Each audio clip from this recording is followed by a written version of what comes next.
Hi guys! Welcome to DJI Neo Adventures. Okay, this time on follow mode pa rin tayo, pero dito na tayo sa highway. Maganda ang naging resulta nung bumaba tayo coming from the Enduro Cross Racetrack. This time, titignan ko naman kung anong parameters at saka possible problems na pwedeng ma-encounter pag bumababa na rito sa highway. So, siniset ko lang muna yung aking distance at saka yung speed at saka yung height, and then I was ready to go. Alright, so testing konti and then tumuloy-tuloy na akong pababa. Here makikita mo yung ganda ng Metro Manila, although medyo malayo pa siya, no? But then makikita mo naman na it was breathtaking.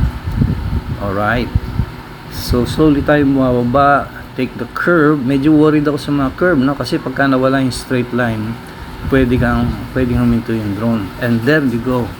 So medyo sumobra yata ang layo ko at hindi na siya na-detect ng drone. Hindi na ako na-detect ng drone.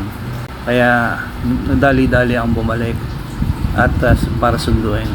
Hindi naman siya na-detect niya kaagad ako, kaya siya sumunod na lang uli. So hindi ako masyadong nagkaroon ng problema ron na naramdaman ko na siya ay sumusunod na.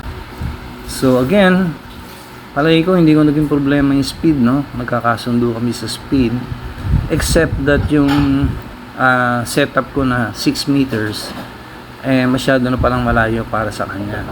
Siguro kailangan i-set ko siya ng mga 10 meters. I have yet to try that na 10 meters. So again, na-realize ko, no, pagdating sa curve, palagi ko naman ginagawa yun, pagdating sa curve, chine-check ko. And there you go, wala na siya, kaya binalikan ko na siya ulit.